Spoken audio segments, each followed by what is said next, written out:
Uh-oh. Good evening. We're going to ask the board members to take their seats. Staff, take their seats. Can't hear you, Nancy. Yeah. Thanks, Tara. Can you hear me now? Thank you. Good evening. Let's start with the call to order and roll. Mike Davenport. Here. Christopher Espinoza. Here. Cheryl Fuller. Here. Jenny Hagstrom. Here. Terry Pavicic. Here. Nancy Kupka. Here. Scarlett O'Hara. Here. Jade Toledano. Here.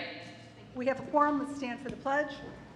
The pledge of allegiance to the flag Of the United States of America and to the republic for which it stands, one nation, under God, indivisible, with liberty and justice for all.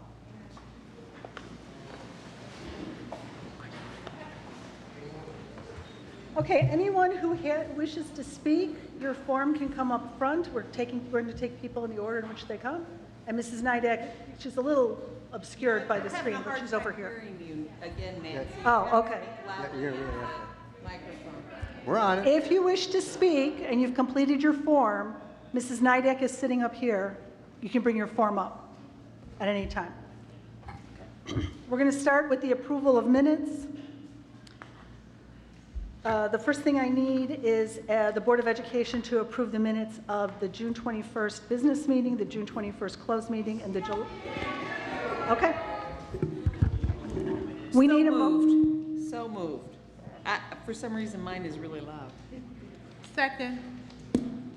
Wait, Well, I think I have to reread the motion. Reread them all. Okay. All right. We need a motion for the Board of Education to approve the minutes from the June 21st, 2021 business meeting, the June 21st, 2021 closed meeting, and the July 12th, 2021 closed meeting. Terry, you moved, Yes. and Sherelle, you seconded? Somebody seconded. Yes. Yes. Thank you. Terry Pavicic. Aye. Cheryl Fuller. Aye. Jenny Hagstrom. Aye. Mike Davenport. Aye. Christopher Espinoza. Aye. And Nancy Kupka. Aye, the minutes are approved. Before we move into the reception of visitors, on behalf of the Board of Education, I would like to review refinements to the reception of visitors that we have instituted and briefly address the topic of equity and inclusion at District 99. Because we anticipated a large number of visitors wishing to speak to the board today, we will be bringing speakers to the microphone to speak on a first-come, first-served basis. Therefore, we ask that you complete a speaker slip and submit it to Mrs. Nidek, our board secretary, if you haven't done so already. The reception of visitors occurs in two stages. The first, at the start of the meeting, which will be next actually, you are invited to comment on anything the board is voting on tonight. Tonight there are two agenda items: the approval of the 2021-2022 district goals and the approval of discipline code revisions and changes. Discipline code revision. Just keep going, Nancy. Nancy, just keep going. Okay. Okay, if people can remain quiet, I will speak louder. Tonight, there are two agenda items: the approval of the 2021-2022 district goals and the approval of the discipline code revisions and changes to the student parent handbook and athletic activities handbook. Comment is limited to 20 minutes with no more than 3 minutes per speaker.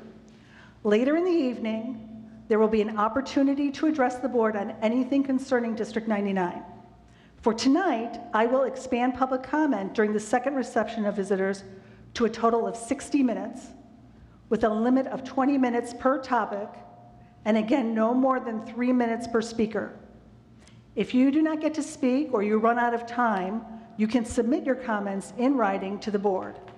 It is the expectation that audience members not at the microphone listen respectfully. In the event that those speaking or those in the audience fail to comply with these guidelines, or there are interruptions to the business of the board, such as shouting during the meeting, I will, for the safety of all, close the second reception of visitors portion of the evening and move into closed session to discuss an employment matter, after which no action will be taken tonight by the board. As for equity and inclusion at District 99, as we recently shared with students and families, for nearly a decade, we have been committed to equity work. It is not new to District 99. Regardless of a person's race, color, national origin, sex, or ability, we are always seeking to understand the unique ideas and perspectives that each person offers. Before we can teach or encourage any student, we first must show that we value who they are. This instills a sense of belonging. By adopting this mindset, we are better able to provide students what they need to learn and grow and become productive members of society. We want to foster a more positive and encouraging environment for all of our students inside our schools.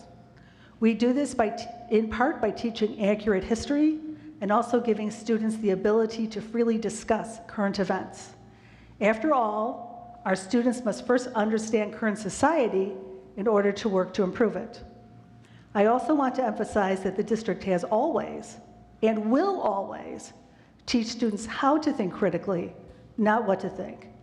Remember, schools are just one source of information for students to consider.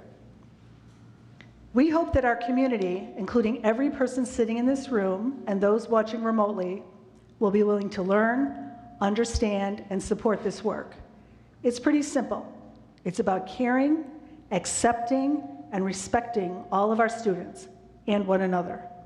The ultimate goal is that every student is able to develop into their greatest potential, and that our schools and community were key parts in supporting the accomplishment.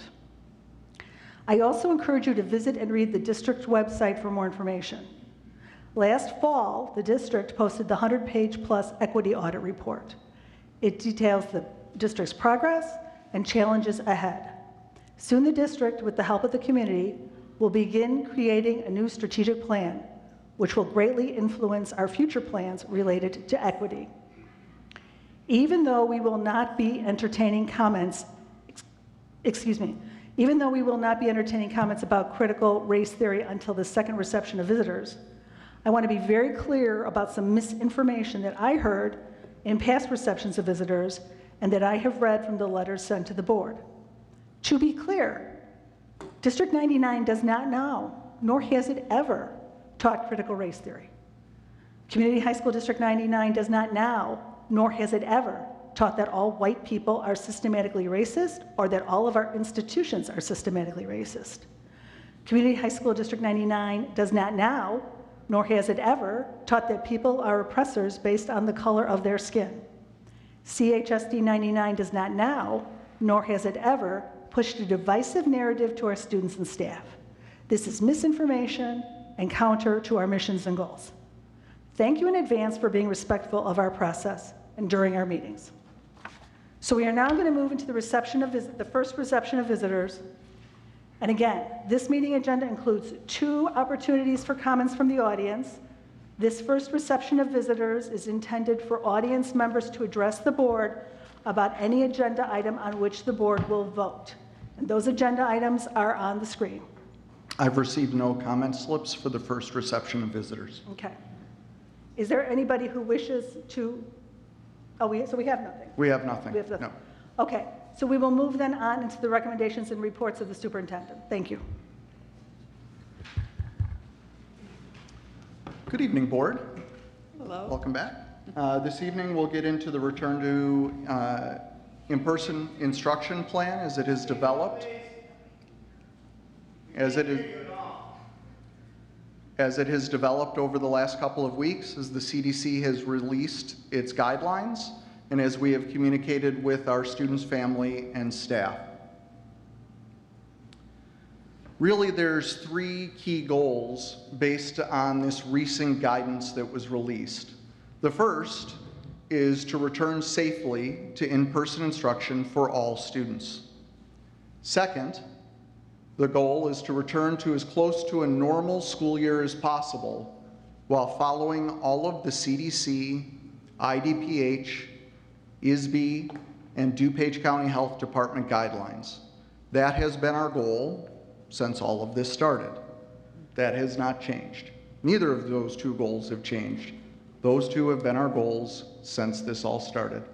3 is now that we're able to start limiting some of the mitigations that apply holistically to all students here at school under the new guidelines. That's what's changed since those guidelines were released.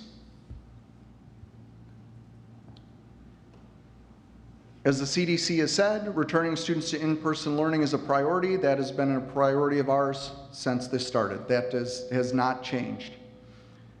We will continue to promote opportunities for everybody to be vaccinated that wishes to, and we have run vaccination clinics since it became available. We'll continue running those. We ran one last week. We have another one the first week of August. For anybody that wishes to participate in that, we're just trying to help contribute to the county's resources of those that wish to be vaccinated. We'll continue to maintain all of our safety measures, including the practices around ventilation, hand washing, respiratory etiquette, all of those things that are in place. That when we talk about holistic interventions, those are the ones we're talking about. And as you'll continue to hear tonight, board, we're going to probably have to continue to change and respond as conditions change, whether that be guidelines that are issued from the health agencies, whether that be changes in the rate of the virus spreading within our community or within our own schools. There may have to be changes as the school year goes on. The other thing that's happening is research is being, advanced, and all of those things could lead to guidelines changing. But just as we've done for the past 18 months, we'll continue to follow those guidelines as required. The other thing that the board is well aware of, as we've brought to you in drips and drabs over the last year, is a great deal of additional support, both in the form of academic and social emotional support. That will be there, as we know many students are returning from the traumatic experience of a pandemic. Some might be behind in their studies, some might have gaps that we need to close, so we will have additional supports in place to assist with that. The goal is as normal of a school year as possible, as normal is in these times where COVID is still present in the community. This will include what we've seen before the pandemic, an 8-period day with lunch. However, due to our new Commons expansion, that lunch will be expanded for many students to be a full period lunch. We'll resume the late start Monday schedules as we had pre-pandemic. We're trying to get back as close to that pre-pandemic state as possible. All activities and athletics return in person with spectators, and remote learning that we experienced last year will not be continued. The goal is everybody's back in person. Those students that have a medical concern, documented medical concern, we have students with documented medical concerns every year, and we have a process for responding for individual student needs as a result of those. As I said, we're trying to limit the mitigations that apply holistically to all students. Things like screening testing, that's students screening themselves at home, staff screening themselves at home will be in effect. Students that present symptoms here at school, we will offer their families the opportunity for them to get a Binax Now test here at school administered by our nursing staff, or provide them the resources in the community where they could go do that on their own. We'll continue, as I said, our increased ventilation throughout the buildings, hand washing, respiratory etiquette. The key piece that you're going to continue to hear from now until school starts and thereafter is the strong encouragement that anybody who is sick, who is showing symptoms, needs to stay home. They must stay home. That's how we keep COVID out of the buildings, we keep it from spreading. We will contact trace in combination with quarantine and isolation where appropriate, and we'll continue the deep cleaning process of our buildings each night. Other things that I haven't covered here is CDC continues to tell us that vaccination is the #1 way to prevent COVID from spreading. and that we want to try to maintain social distancing as much as possible. We will say over and over again throughout the start of this year to keep everybody at arm's length. You know, maintain that 3 feet of distance. That's about an arm's length. And if everybody just kind of keeps that in mind, that will help us maintain that protocol of social distancing. Indoor mask wearing is recommended to those that are not fully vaccinated. However, those that are fully vaccinated may choose to wear a mask, continue to if they'd like to. People have the option to do that. However, the key here is that people follow as many of these protocols as the CDC recommends that they do, because we need to keep COVID from spreading at school. If COVID begins to spread at our school or within our community, the health agencies, the CDC, IDPH, ISB, DuPage County Health Department, any of those organizations that provide guidance to us could adapt that guidance, whether it be for the nation, the state, our community, our specific schools, and even programs within our schools, and could cause changes to happen throughout the year. So the more that we can, you know, that's why it starts with if you're sick, stay home. If you want to, if you can, get vaccinated. Any of those things that can prevent the spread will make it so that we can be more normal than we were in the past.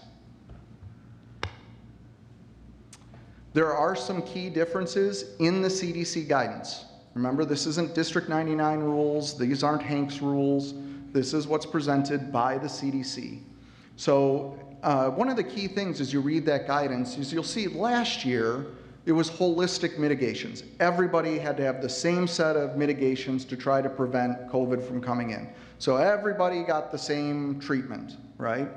This year, the CDC has outlined different conditions, whether you're vaccinated or unvaccinated. We aren't checking people at the door. There's no way for us to enforce these differences. These are things where we have to trust our community and our students to take the right and proper actions to protect themselves and to protect the school community. So what the CDC outlines is families have some choices as to what they would like to do to limit the risks of COVID to their children, to their families, and to our community. And that first choice at the high school level is vaccination. And there's pros and cons with all of this, right? If you choose to get vaccinated, you're taking on some established risks that come with vaccination. But with that trade-off, you get a nearly normal return to school and to society. Mask wearing is optional, as outlined by the CDC, and there are no quarantine or close contact protocols for someone that is vaccinated. On the other hand, if you're choosing not to get vaccinated, obviously you're avoiding any risks that could come with a vaccine, but in exchange for that, the CDC then outlines that you're accepting an increased risk that's associated with getting COVID, but you're also have the recommendation that you wear masks in public and at school, and you also have a set of quarantine and close contact rules outlined by the CDC that are different for those that are unvaccinated, that then we are required to follow and will follow through our nursing department and through our administration. We're still waiting to hear about what the duration of quarantine definitely is. The local health department determines that, but they're indicating it will be the 10-day quarantine period. But we don't have a definitive answer in writing on that yet. That's what one of the pieces we're still waiting for. We still have several fine details like that we're waiting for, but we felt it was important as people are getting ready to register for school and everything, for us to give them everything that we know at this point. So this is the overview slide. So some key things we've talked about: returning to traditional 8-period day with lunch. We'll have our new larger common space that allows for a full period lunch, but we also have some new additional outdoor eating space for those that aren't comfortable eating indoors, could then transition outside and eat there.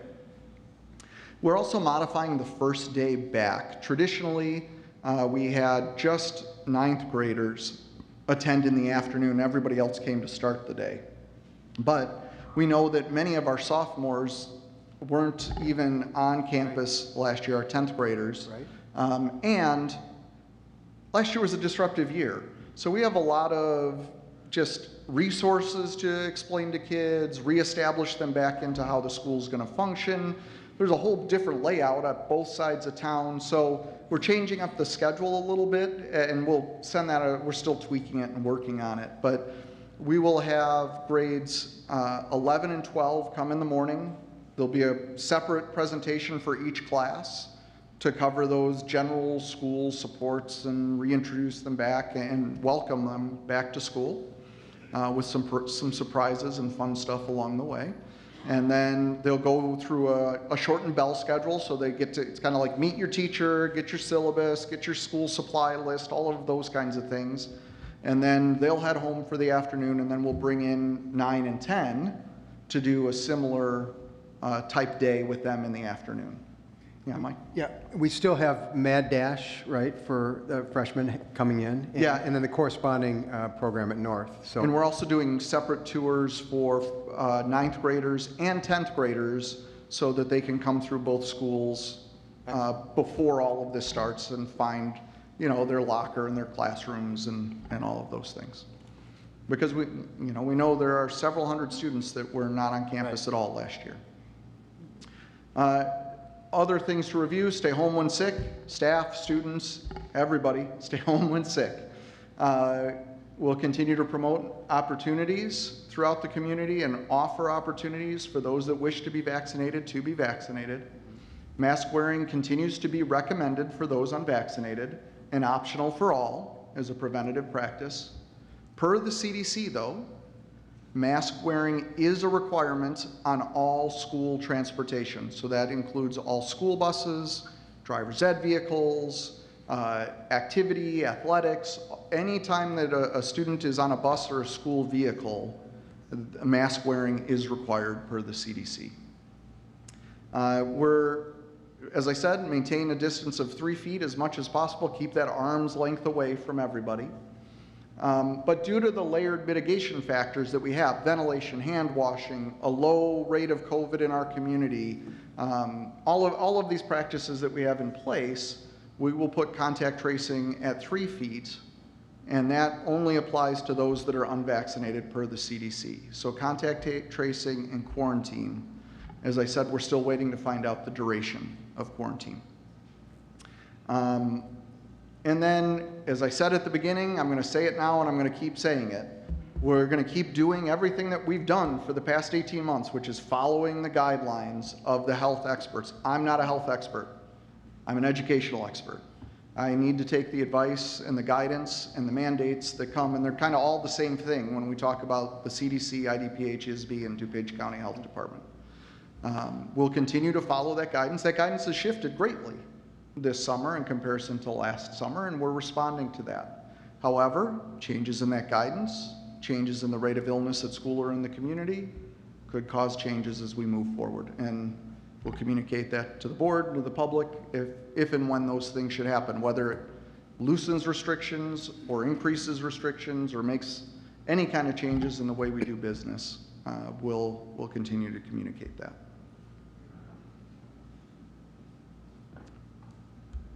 And that kind of just lays in those unknowns, right? What I just said. And key pieces in that are the impact on vaccines in our community. We know that 50% of 12 to 17-year-olds in DuPage County have been vaccinated, about 50% there. We know that there's variants that are propagating throughout the country and the world that could impact what happens. We know that there's research going on that could impact what the guidelines are for us moving forward. So that's the plan. As of this point, we'll update the board again on August 2nd. At that point, if it looks like nothing has changed greatly, I may ask the board to take a resolution like they did last year, just saying we'll continue to follow the guidelines. If it looks like we're still getting some fine details and adjustment, we'll put off that resolution until August 16th, when we know truly what the board is signing off on for the year. But up until that point, we'll continue to follow the guidelines as presented, as the board has expected us to as the administration since this all started. So with that all being said, questions from the board or our students?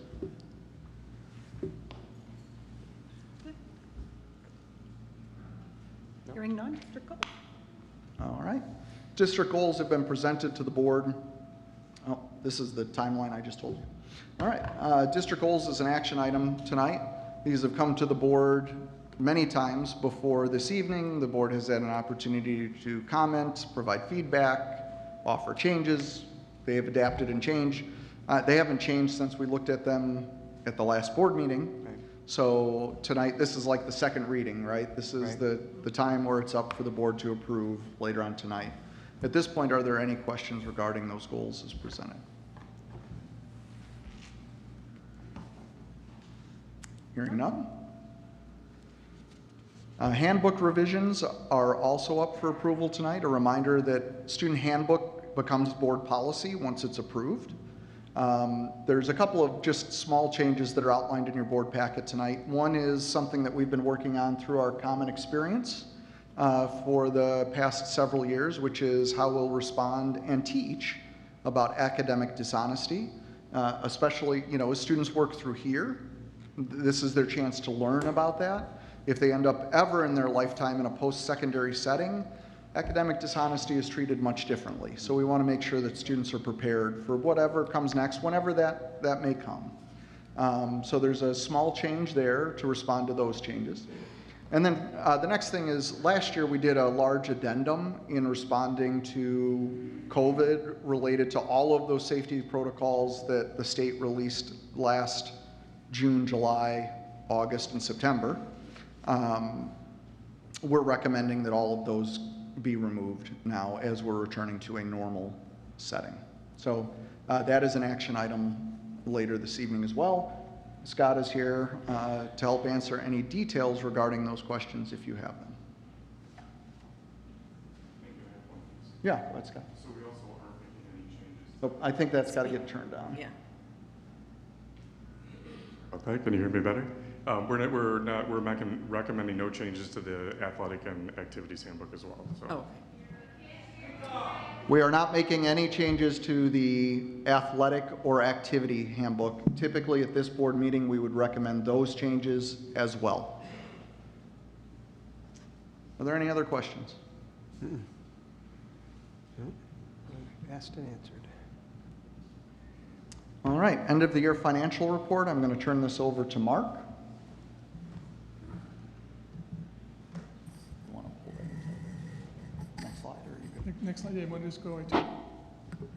Yeah, I'm just going to do a 30,000-foot review of this. I gave you the memo on this. I hope you had an opportunity to review it. And from a big picture, we started with $2.3 million in our total operating fund balances. We started with $2.3 million of fund balance in our operating fund balances. We projected a $2.4 million loss, which was a combination of some property tax coming in a little bit lower due to the CPI being lower and having some other costs, largely related to the pandemic and other things like that. And some of those will get reimbursed for in the next year. We haven't put that all together yet. And we had no time limit on that right now. So in the big picture, there was less overtime salary. There was, things from the pandemic. There was less transportation costs. There was no food service in the cafeterias, although we had a tremendous support to the entire community on the expenditure side, in that we fed or offered food to every family and every child 18 years or younger.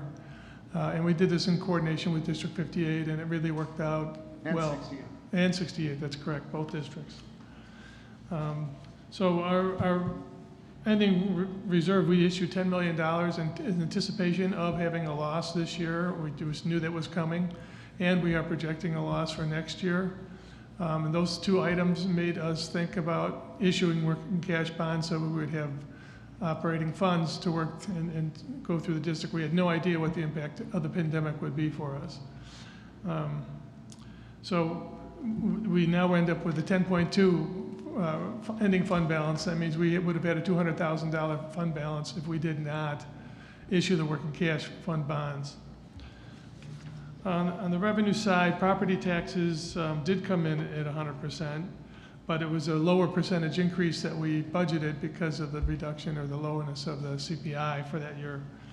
While a lot of our costs were going up and raising up at a higher CPI, we're having that same problem now where a lot of things are getting very expensive.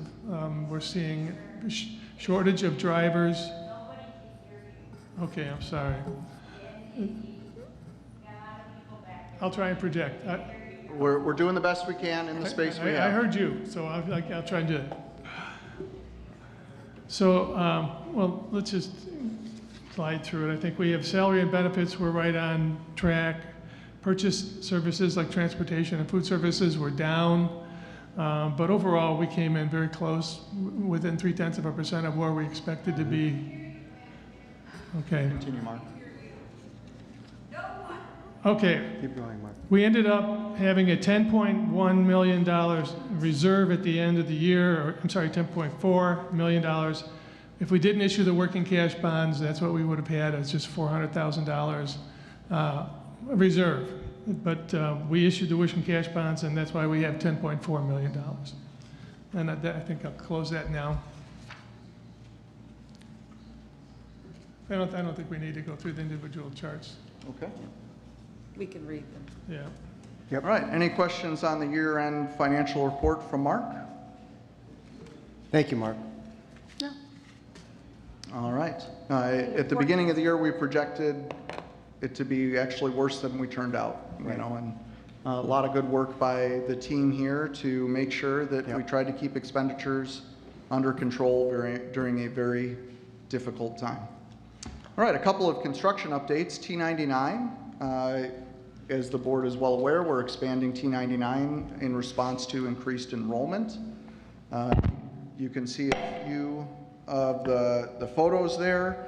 I'm pleased to report that we are on schedule and ahead of budget in getting all of that done. And excellent. Really excited to move into these new spaces to start next year. Master facility plan, we're wrapping up that 4-year plan. We're in this space. Most of South High, though, is under a great deal of construction. North High is clipping along as well. A few great first the financial summary. We remain on budget for this. You can see as we had planned, we discussed last month, that we wanted a goal of $400,000 in reserves available at the end of the summer, if possible, to work through the summer work. We're on target for that between all of the various funds, including those contractor allowances that could come back at the end of this, as we've reported every month since this started. A couple of photos for you. Here's the North High Commons. It looks very similar to what was promised to us by the architects at the beginning. Sure does. Excuse me.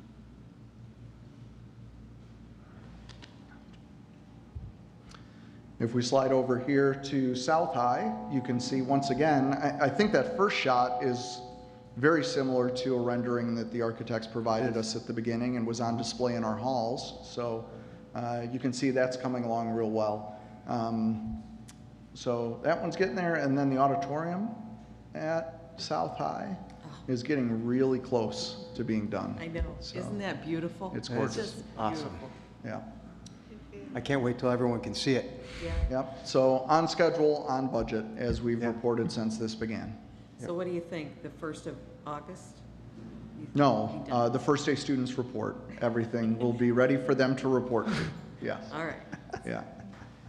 Another 2 weeks. 1st of August is pretty soon. Yeah. Well, that's what I mean. It is. No, it'll be ready when students return, Okay. as promised. All right. We'll still have a little bit of furniture to move around and, you know, stuff like that, but it'll be ready for students on the first day of school. So are we going to have a grand opening? Yes, September 11th here will be the grand opening ribbon cutting and tours here at South High. And the following Saturday, on September 18th, we'll be over at North High for the same thing, where we'll do a little ceremony to kick off the morning and then just to offer the ability for people to walk through and see all of the new spaces. Are those dates already in our calendar? I think that they were in one of the notes that went to the board. I don't know if I actually did a calendar invite yet, though. That's what I was asking, yeah. We can get one on your calendar this week. Would you, please? Yep, Thank you. absolutely. Yeah, Yep. that's my birthday. All right, well, Sweet. we'll make sure there's. Bring a cake. I'll bring the cake. All right, FOIA requests were received and responded to. As always, they're posted up on our website. And that brings us to the consent agenda for this evening. Thank you, Dr. Thiele. So now we're looking for a motion for the Board of Education to approve the consent. First of all, is there any item that any board member wishes to remove from the consent agenda for further discussion? No. Hearing none. We need a motion for the Board of Education to approve the consent agenda as presented, which includes the personnel report, appointments classified, the personnel report, resignations exempt, retirements classified, resignations classified, the personnel report, salary and benefits wages, the financial pages, the treasurer surety bond limits, and the closed session minutes and verbatim recordings. So moved. Excuse me, 1 second, there's one addition, sir. Oh, I'm sorry, I also meant to mention that you received an updated personnel report. If you looked at it after Friday morning, it was up to date, but there was a change between Thursday night and Friday morning, and that was presented to all the board. So you're approving that updated report as presented. Understood. Still so moved. Second. Mike and Terry. Thank you. Mike Davenport. Aye. Terry Pavasich. Aye. Christopher Espinoza. Aye. Sherelle Fuller. Aye. Jenny Hagstrom. Aye. Nancy Kupka. Aye, the consent agenda carries. Next, we'll move on to the action items. First, we need a motion for the Board of Education to approve the 2021-2022 district goals as presented. So moved. Second. Mike and Terry. Thank you. Mike Davenport. Aye. Terry Pavasich. Aye. Christopher Espinoza. Aye. Sherelle Fuller. Aye. Jenny Hagstrom. Aye. Nancy Kupka. Aye, thank you. The motion, the goals are approved as presented. Next, we need a motion for the Board of Education to approve the discipline code revision and the changes to the student parent handbook and the, well, there are no changes to the athletic activities handbook as presented. So moved. Second. Mike and Sherelle. Thank you. Mike Davenport. Aye. Sherelle Fuller. Aye. Jenny Hagstrom. Aye. Terry Pavasich. Aye. Christopher Espinoza. Aye. Nancy Kupka. Aye, the motion carries. Next, we will move to the second reception of visitors, which is intended for audience members to address the board on any topic pertaining to Community High School District 99.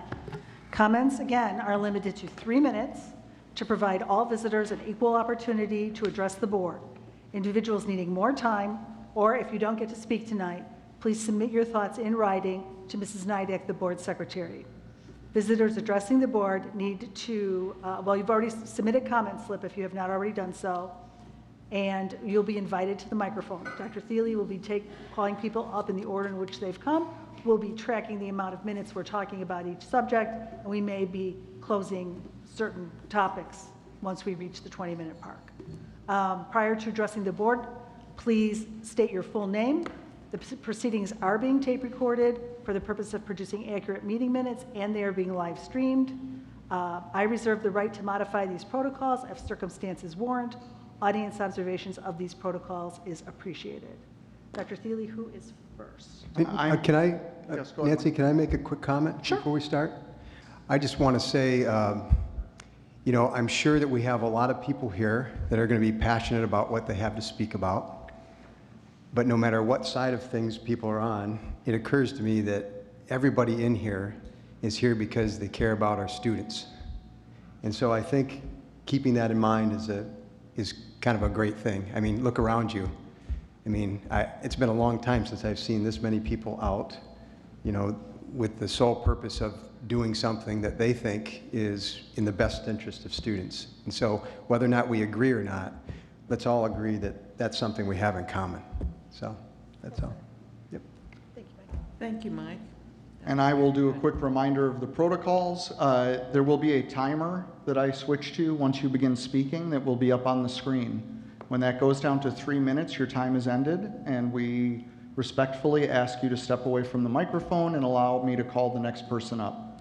I'm calling based on the names that are handwritten on a slip, so if I butcher your name, I apologize in advance. Please correct me when you come up to the microphone. I will not be insulted that you did so. And I will also ask that you treat this like a classroom. Allow everybody to be heard. Everybody gets their 3 minutes. Please don't yell over people, don't argue with people. Just allow them their floor for their 3 minutes. And if you've submitted a slip, you'll get your 3 minutes as well. That will help the evening move along quicker, will allow us to stay here hearing comments instead of closing off the comments.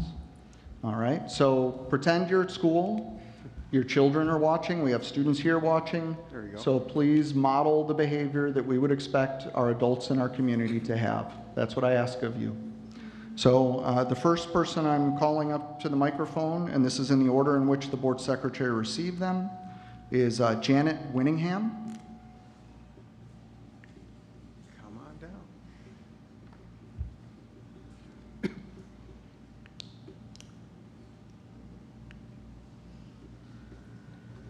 Yeah, this microphone right here. I think it's on and ready to go, but if not, just state your name real quick so we can make sure it's on. Yeah, let's get it on, and can we make sure that the volume is up on that? Go ahead and say it again, Janet. My name is Janet Winningham. I am a District 99 resident. I am here. Yeah, we're working on it. Just give us a moment, please. I am here tonight to Just support. 1 second, Janet. Let us get the sound up on that. All right, go ahead and say your name again, Janet. Janet Winningham, Okay, get close to the mic and District please- 99 resident. Thank you. All right, I'm going to start your timer. I'm here tonight to support the Board of Education.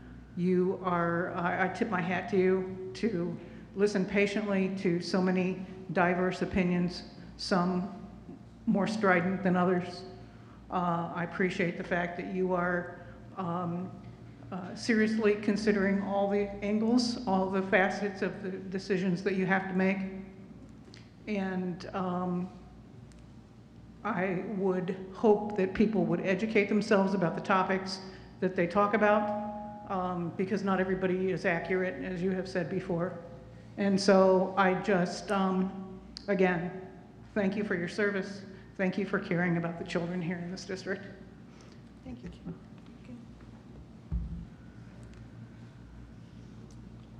Christine Hotchkin.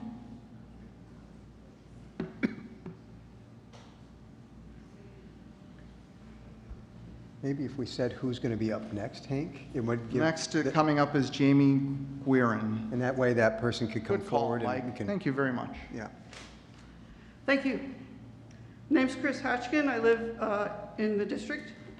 I want to speak in support of teachers, of the board giving teachers the tools and training they need in order to create classrooms and lessons in which every student, each and every student, feels included and accepted. This is what culturally responsive teaching is. Making sure that teachers have the training and the tools they need to ensure that every student, no matter the color of their skin, the religion their family practices or doesn't, the language that's spoken in their home, the clothes they wear, the food they eat, that every student feels included and accepted. That every student feels that their family is equally valid and equally American. Who would not want that? Who can object to that? I regret that this board has had to spend time, I know your time is precious, on dealing with issues that really are false. I support the culturally responsive teaching standards developed by the Illinois State Board of Education, and I support this board as you continue to create a school that is inclusive and accepting of all students and their families as equal Americans. Thank you.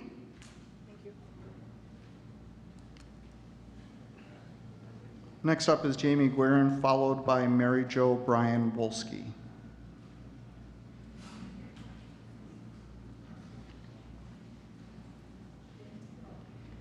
Hello, my name is Jamie Guerin. I have 3 children who are attending or have attended Downers Grove North. I am here tonight because I saw a flyer encouraging people to attend this board meeting in protest of critical race theory in the classroom. I have been a social studies teacher for 16 years.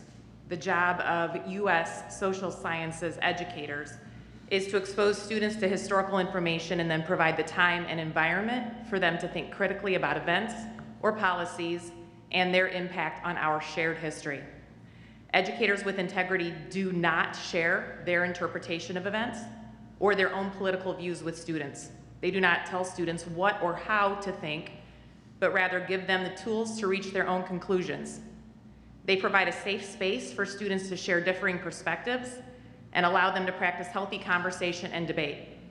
I believe that District 99 is full of educators with integrity. To provide a comprehensive view of the U.S. colonial period through post-Civil War era, for instance, my class covers the challenges faced by early colonists, rebels, revolutionaries, the vision of the Founding Fathers, the industrial system, the writing of the Constitution, and westward expansion. Equally important to understanding this era is the study of the displacement of indigenous peoples, the Middle Passage and the transatlantic slave trade, the plantation system, economic dependency on slavery, Reconstruction era, black codes, and Jim Crow South. The debate over the presence of some of these topics in a classroom is puzzling to me. This is because if you spent time in a history classroom, you would see that historical events are a springboard for adolescents to practice the crucial skills needed to become adults who can respectfully engage in discussion and who also understand the impact of government on the lives of its citizens. Unfortunately for many of us, we did not receive this type of training in high school. I wish I had. So, if a discussion on the impact of US laws, history, and policy on race and racism emerges in a classroom as a result of the safe space an educator has created, parents should welcome the opportunity their children have to think critically about the topic.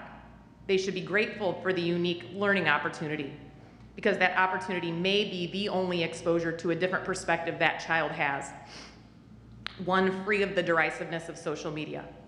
I am grateful for the exposure my children have had to a multilateral view of US history, one that considers the lens and experience of all Americans and allows for them to consider a human experience outside of their own. Finally, I'm grateful for the trust our school board has in its district's teachers and the role you all play. The value in allowing students to grapple with issues such as race cannot be overstated, and the opportunity to do so in the classroom must be protected. Thank you. Thank you. Excuse me. I was the first one to place my name. Do I have them in the opposite order? I did not flip them. I did not flip them when I handed them. Oh, okay. Rich, were you first then? Rich, Rich Benema? Rich Benema? He said he's last. Are you? That single one at the very end, I handed you. I'm sorry, what? I handed you that one single one at the end, but you put it on the bottom, and it really should have gone at the top and worked from the bottom, maybe.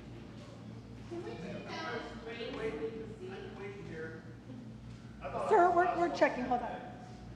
Check. You were the last one in, right, Rich? I have you on the bottom of the pile. Yes. I have you on the bottom of the pile.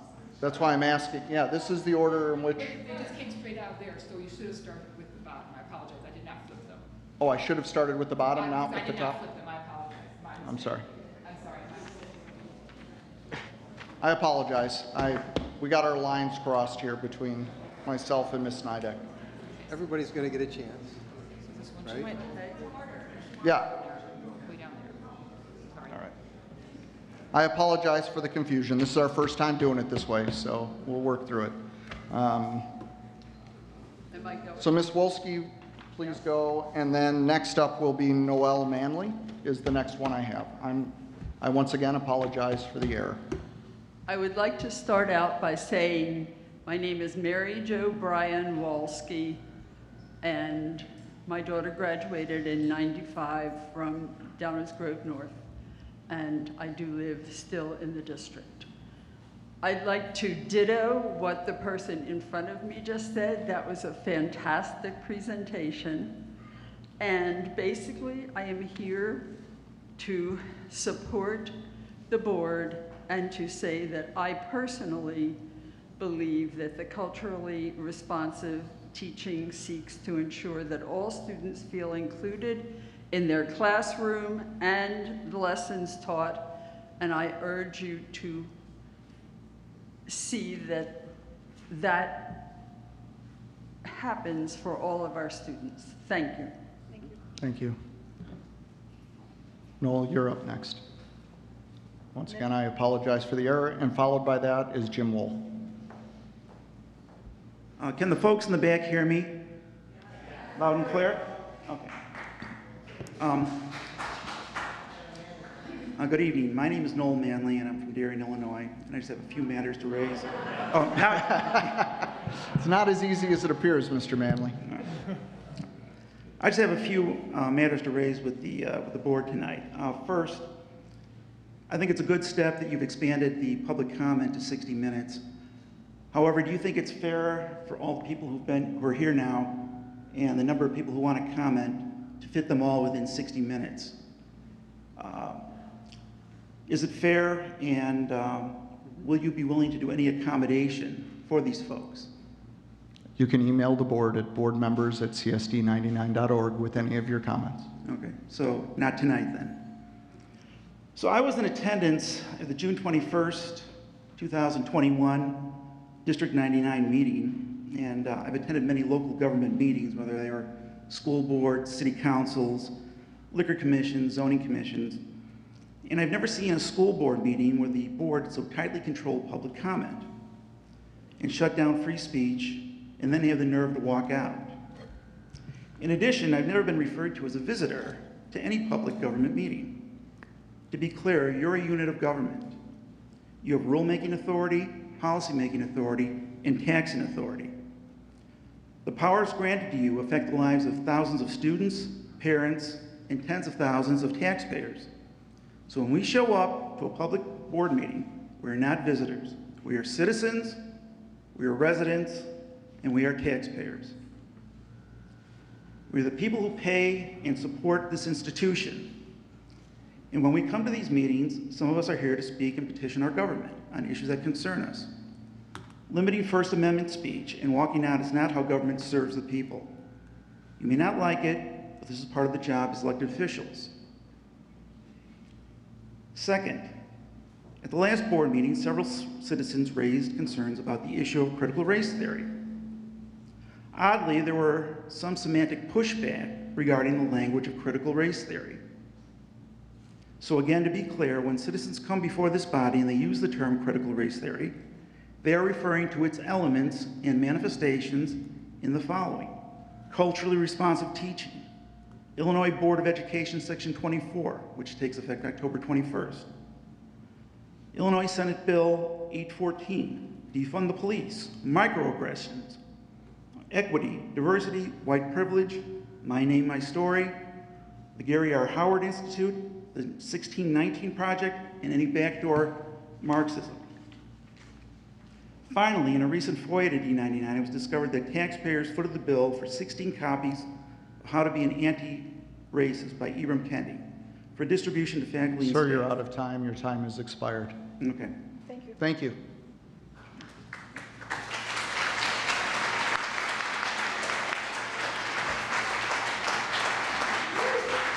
After Mr. Wool will be Carrie Quinn.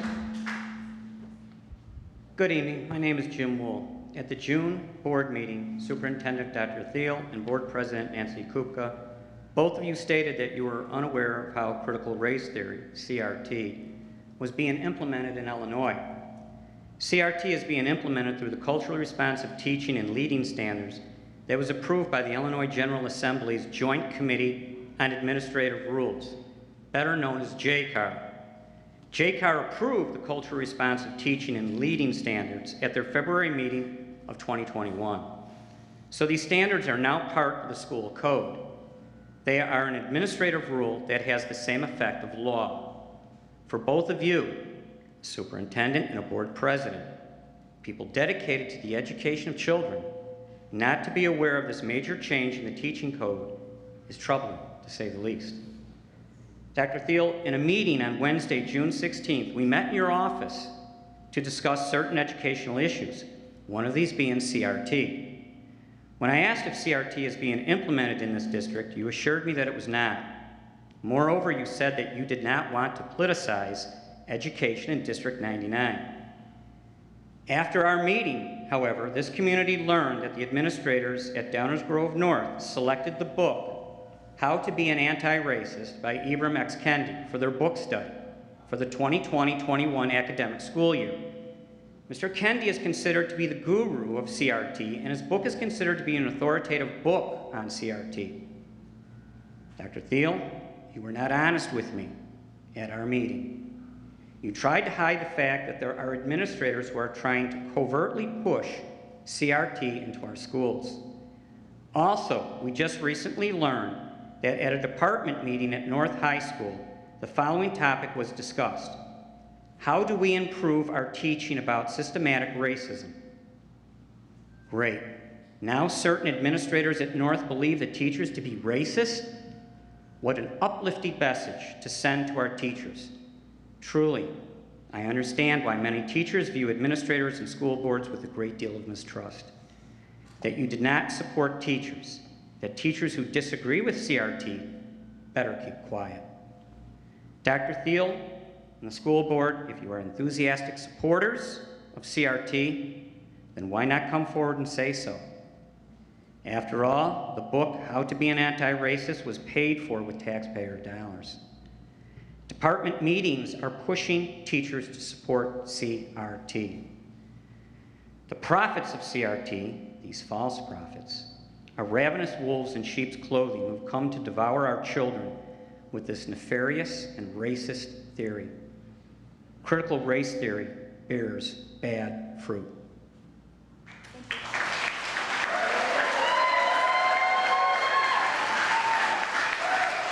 Ms. Quinn. Ms. Quinn is followed by Ms. Spinoza, Cherry Spinoza. Okay. Mr. Quinn? Oh. I think that's all you. That's all it'll do. Okay. So. I'm Rich Brennan, a Downers Grove resident. I support the teachers, students, parents, board members, and residents who do not approve of political indoctrination in our schools through DEI programs infused with the tenets of critical race theory. CRT is Marxist ideology in practice. The communist dictatorship we're watching in Cuba crush its people is Marxist ideology in practice. Race is the chosen battlefield for war against the United States of America because Marxism failed to defeat us economically. American capitalism and our Judeo-Christian foundation provides what Marxism steals from the people: upward mobility for all who will work. Systemic racism, white privilege, CRT, all that stuff's a diversion to answer the failure of the Great Society welfare state with $20 trillion taken from the taxpayers to solve urban black poverty. It won't work. Only work can lift you out of poverty. The welfare state discourages work. Welfare checks devalued the economic contribution of the black father. Welfare also undermined his authority in the family. The welfare state destroyed the family on a massive scale. Systemic racism and critical race theory are both weapons of the anti-American left. They preach racial animosity. They teach Downers Grove students that the multiracial friends they grew up with are not their friends. CRT divides by skin color into oppressors and oppressed, black versus white, unacceptable. Teach that we're all God's children. Do not teach grievance politics. And don't believe me. Here's my study list for what I've got here, starting with these noted black education, and expert people. Justice Clarence Thomas, Shelby Steele, Dr. Thomas Sowell, Robert Woodson, Jason Whitlock, Dr. Walter Williams, James Craig, the retired Detroit police chief, Charles Barkley, Dr. Elvita King. And there's a black man in Caledonia, Michigan, who said to his school board, "CRT teaches my daughter to hate her white mother." And last, Dorothy Tillman, the esteemed political activist for the black community in Chicago for more than 60 years on WVON radio Saturday morning, said, "Critical race theory has no solutions for black people." Thank you.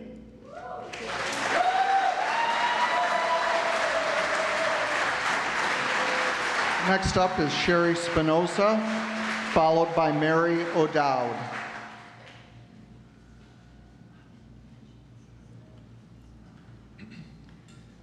Good evening. My name is Sherry Spinoza. I'm a 17-year resident of Downers Grove, and I am the parent of 2 very recent DGN graduates. Never before have I addressed the board, but I can no longer be quiet about how we are being misled with regards to critical race theory in the D99 curriculum. Equality is an American ideal, perhaps our most important one. Equity, which is what critical race theory tries to engineer, does something else entirely. I believe it's time to expose what critical race theory, or CRT, would look like in our high schools, and I believe that if our school's board was transparent about this, most parents would object. CRT, which goes by other names such as deep equity, is couched in vague slogans like social justice and human-centered design thinking. On our district's website, the program is called SEED, or Seeking Educational Equity and Diversity. SEED uses phrases such as creating an equitable place of learning for students and aims to develop cultural competence and effectiveness. This language is designed to be vague, to make you question yourself. The media would have you believe that you don't really understand it, and schools would have you believe that this is the best way to bring about empathy and inclusion. But this is not just a thought exercise. Our school is now attempting to make it part of the curriculum, and this is not an inconsequential thing. The curriculum here is called My Name, My Story. It will thrust upon students that skin color is what we should focus on, and will teach kids that white privilege defines our nation. Teachers will be instructed to teach that racism is present everywhere and always. It will instill a belief that we all have unconscious bias and we are all committing microaggressions. It will divide our already distressed kids into 2 groups, oppressors and the oppressed, and teach that in order to combat racism, we must elevate and emphasize race even more. Now I ask some questions of the board. Do you think skin color matters? Do you want our kids to be taught that the most important things in life are those they cannot control or change? And third, do you think the SEED program will create greater degrees of mutual trust? I think there's better ways to establish harmony and true equality than to adopt a curriculum that will drive a wedge between all of us. Let's teach our children how to think, not what to think. Thank you. Next up is Mary O'Dowd, followed by Terry Newsom.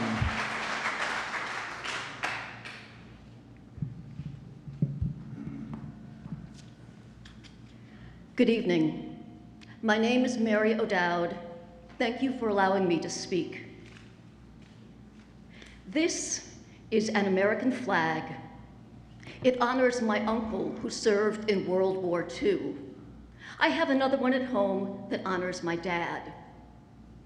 My uncle was also a teacher in the public school system, not in a nice place like this. He chose instead to serve the inner city schools in Chicago. He did not make a lot of money there.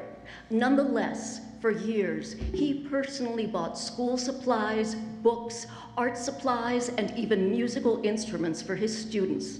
because he was dedicated to them and wanted them to get the best education possible. My uncle did not teach his students what to think. He taught his students how to think. My uncle would be appalled by the radical leftist agenda known as critical race theory, or CRT, that is being foisted on our students today through systemic indoctrination at schools such as this one. You can call it culturally responsive teaching, equity, diversity, and inclusion, or any other politically correct euphemism you like. Maybe some people are fooled by that. Some old dead white guy once said, if you tell a big enough lie and tell it frequently enough, it will be believed. That guy also said, let me control the textbooks and I will control the state. That guy's name was Adolf Hitler.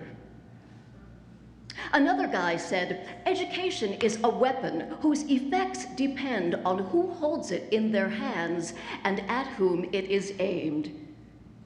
That guy's name was Joseph Stalin. We, the people, reject CRT in our schools. We, the people, reject those who foist this lie upon us and our children. We, the people, believe that 2 + 2 will never equal 5, and we, the people, respectfully remind the members of this board that you work for us and that we, the people, vote.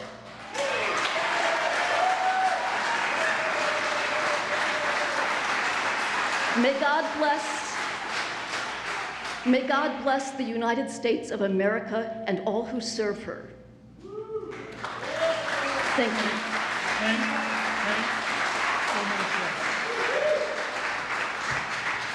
On which topic? Pardon me, give me 1 second, please. On one, I just had one item to go back and forth. This is equity and inclusion. Okay. We have 4 minutes left for the topic of equity, inclusion, or critical race theory. Can I just, I think since we got people out of order, we actually had 4 speakers who were rose to the top instead of being at the end. Oh, yeah, we can So continue. that would bring us to 16. Okay, we'll continue going. To be fair. Yep. Terry Newsom, and then I believe Rich Brennan went, correct? Yes, I think it was Carrie Quinn. I believe Carrie Quinn, Rich went in Carrie's place. So, Carrie, you'll follow Terry? All right, go ahead, Terry. Thank you. I don't know how I'm going to top that one. It's great. My name is Terry Newsom. I have twins that just graduated Eisenhower. I was originally going to talk about the masks, but based on what you said today, I don't think that they're going to be required. It's going to be optional, correct? Based on the science and how it may or may not change. So, based on the CDC guidelines. or the CDC guidelines, scientists, doctors, whatever. If you remember, they've been wrong on pretty much everything since this whole mess started. And I think if Dr. Seuss was still alive, he could write a book on Dr. Fauci. No mask, 1 mask, 2 masks. So anyway, I'm going to just ad hoc, since I'm not going to talk anymore on mass critical race theory. I think you folks call it equity. It's really a way to mask critical race theory. My son just graduated Eisenhower, and he came home probably the last month of school, and he told me that he learned from his English teacher. They were having a conversation with the class, and she said that there's no American dream. And I had him sit down. I said, "Are you sure she said that?" He goes, "Yes." And then the kids were talking. One of the other kids made a statement, and she said that it's exaggerated and it's not there for every child. So I made sure his statement was accurate. I left a message for the principal. I said, I hope my son heard incorrectly, and I'd like to hear from you. So he did call me back and spoke with the teacher and said my son did hear correctly, but it wasn't teaching. They were having a conversation.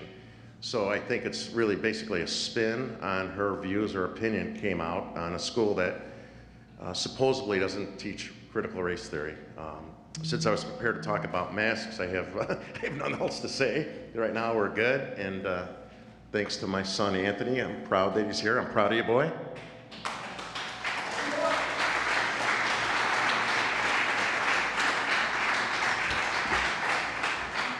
Carrie Quinn, followed by Kylie Spahn.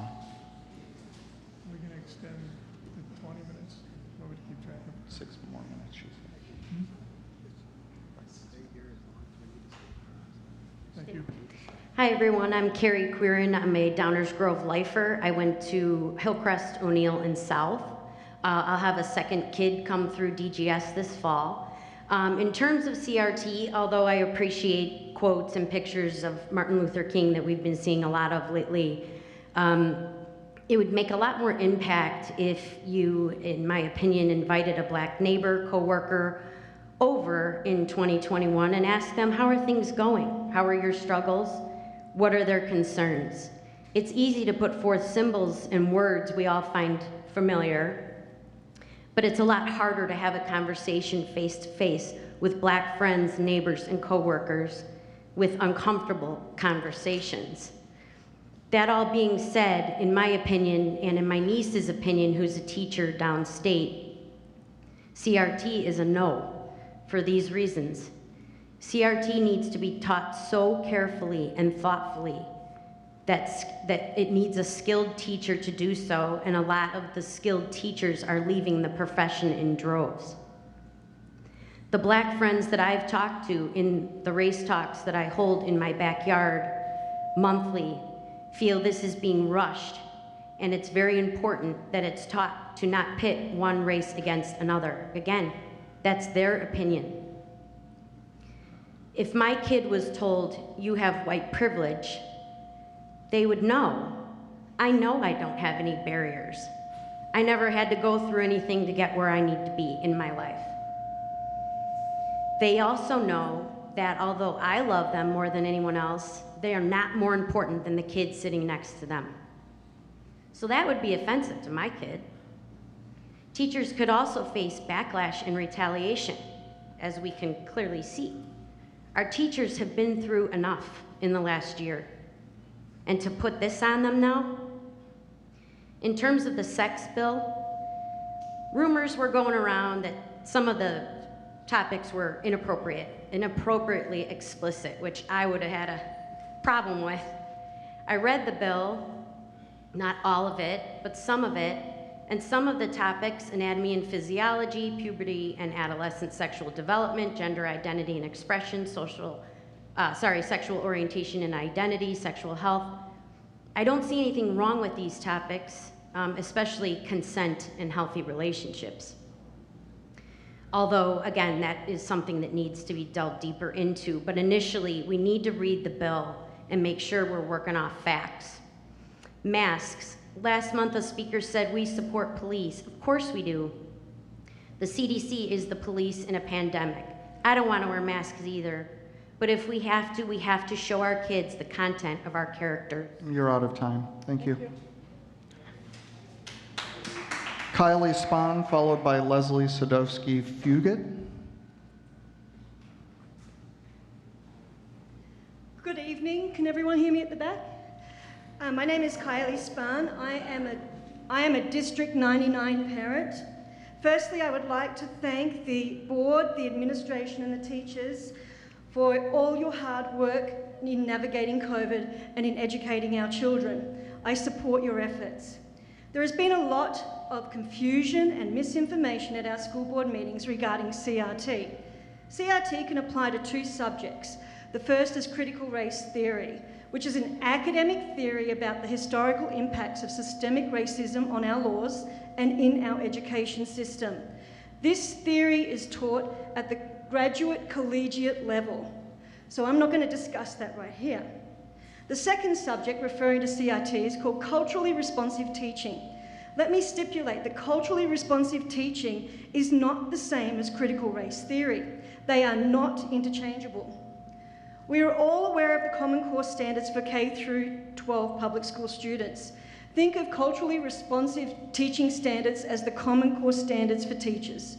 Culturally responsive standards were adopted by the state of Illinois in February of this year. The standards will take effect in October. You can find the standards on ISBE's website.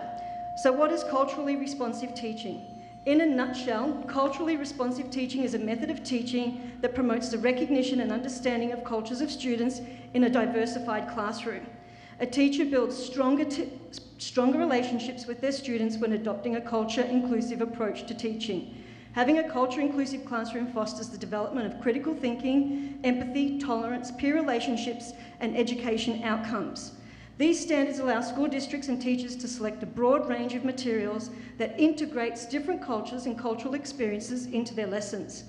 I teach at a Christian-based preschool.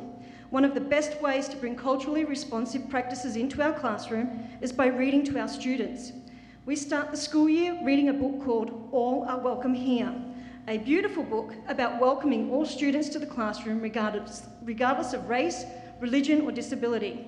At Thanksgiving, we dedicate a whole week to Native American Indian culture by reading Whale in the Sky. At Christmas, we share many stories of baby Jesus. Other books that highlight people of colour and cultures include The Snowy Day, One Love, I Am Love, and The Garden. On the last day of school, I read one of my favourite books called Toodaloo, Ruby Blue, which is a story about two friends. One is Asian and one is biracial, and their imagined adventures while on a play date. By diversifying the literature that children are exposed to, we are showing every kid in our classroom that all are welcome here. I would like to leave you with a culturally responsive teaching moment that happened several years ago.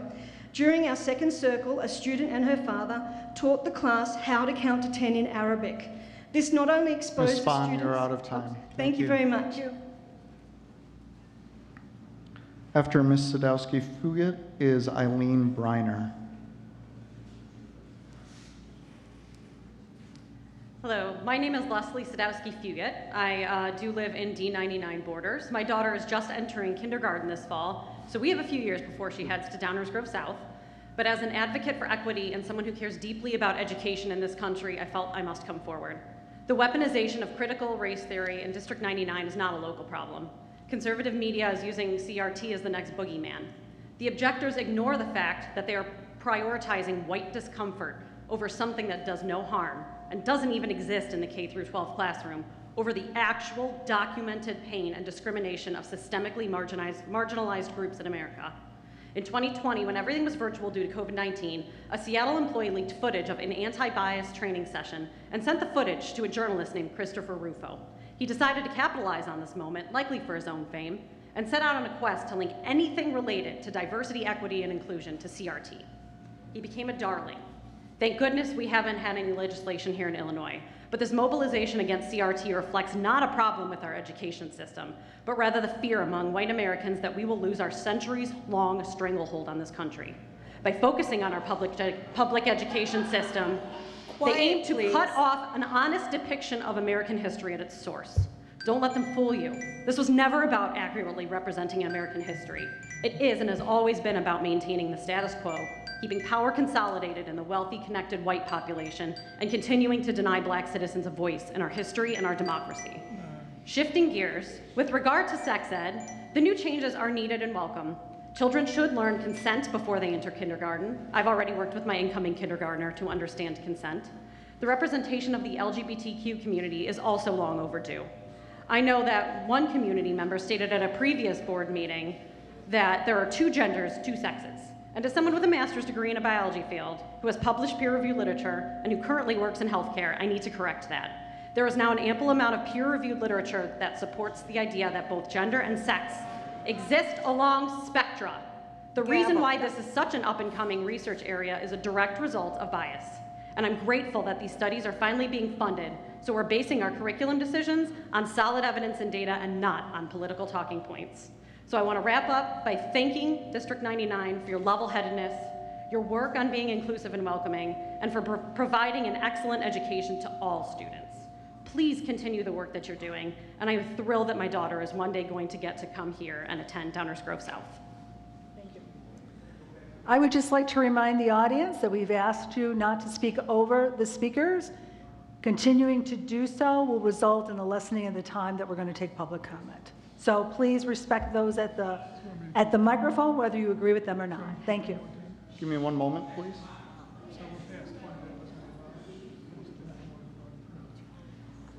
We've passed 20 minutes on the topic of critical race theory combined with equity and inclusion, which is the amount that included the 4 extra people at the beginning. Okay.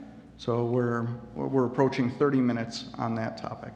So this will be our last I have comment. mixed comments. I have several different comments. Okay. So That's fine. But this will be our last appreciate comment. that. Thank you very much. Excuse me. I'm sorry, I don't mean to interrupt you, but I don't want to interrupt you once you start going. So this will be our last comment related to CRT. You're free to comment with whatever during your 3 minutes. After this, we'll bring up people who have, how many more? We have quite a few, but people can choose to come up or to skip their turn if that was the single topic that they wish to speak about. Okay, so we'll ask you to, after you're done, we'll ask you to self-monitor. Just come forward if you have something other than CRT. And I would just remind you that you can send a letter to the board outlining your concerns if you were not able to finish tonight or you did not speak tonight. Thank you. Sorry for delaying. Go ahead. No problem at all. Thank you very much. My name's Eileen Briner, and I've written out my presentation so I don't go over 3 minutes. I don't want to get gavelled. That would be so embarrassing. I've had a huge revelation in studying critical race theory. Thank you so much. I've checked with my doctor and psychologist, and both have confirmed that indeed, I do need to be the person that I feel that I am. Therefore, tonight, I am coming to you not as a white female, but as a black female. Please. It explains so much to me. I understand now why everything has been so hard for me. I don't have any black privilege. Treatments will begin shortly to darken my skin, but no worries, I'll accept all your apologies for your oppression. I've learned about the proposed sex education program, which mentions anal sex 29 times in the freshman program. When I was a kid, that was a derogatory term. Imagine what this is going to do in a teenager's head. It will truly transform America. Also, I've learned about the scoring here at District 99. The lowest score you can get for anything is a 40.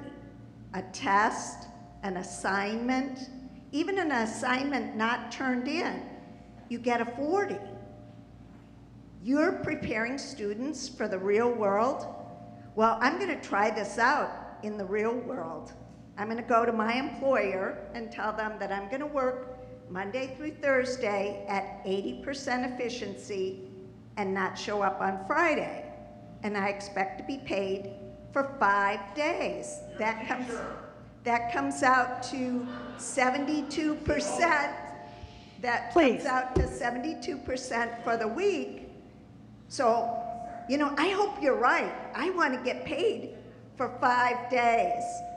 So I'm just going to go back to my seat now and try to figure out how to pay my property taxes, which pay for this awesome education that you're giving our students.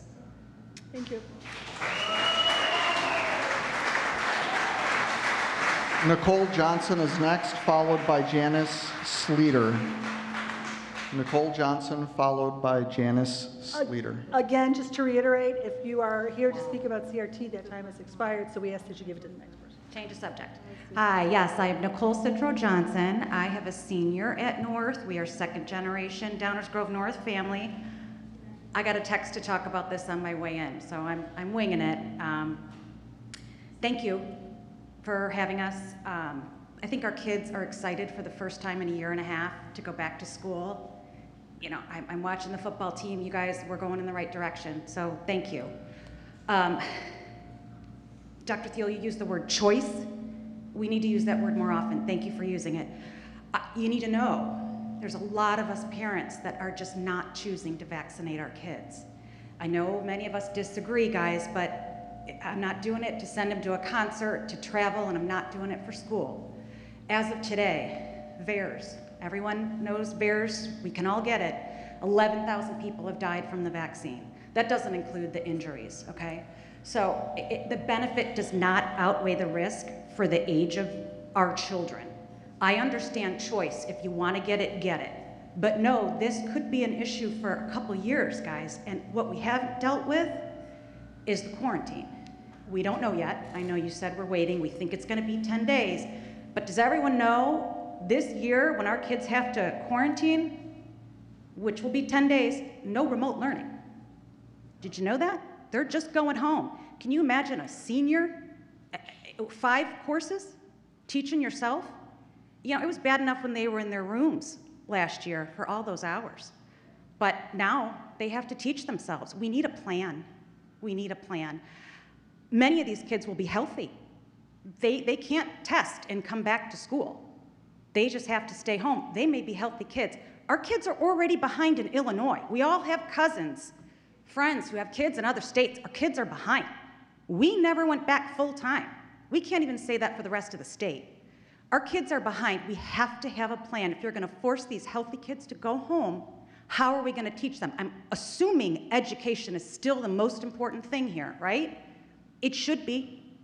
Educating these kids. We got to get our kids to college, and they are not at the same level as these other states. We have to have a plan in our district for what we're going to do, and I look to you to make that a good plan. I don't want to send my healthy kid home in his bedroom for 10 days, but if I do, please tell me you can either remote educate him or the teachers are going to spend a couple hours, you know, getting with these kids so they have a plan and they don't fall any more behind.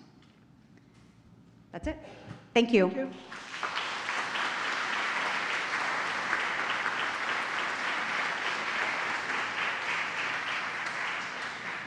I'm sorry, I'm having a hard time reading this. Rathia Bodley, I'm sorry if I have that wrong, followed by Stephanie Trussell. Oh, I'm sorry. Yes, I did. Janice, you're next. Then Rathia Bodley, followed by Stephanie Trussell. Thank you. Thank you. I know there's a lot there. My name is Janice Sleater, and I hope everybody can hear me in the back. I am a longtime resident of Downers Grove. My great-great-grandfather homesteaded here in 1853, back in the day when the abolitionists were having Downers Grove as a stop on the Underground Railroad. Now, I am one of 15 members of my family, going from my father through my kids, that have been in District 99 high schools. I know this is a difficult situation, and I'm trying to come up with some alternative information and positive ways to go forward. Everyone has to respect everybody else. Martin Luther King and many of the original, say, 1950s and 60s civil rights leaders said, no one should be judged by the color of their skin. They should be judged by the content of their character. So the color of anyone's skin should not be determining who gets preference over whom.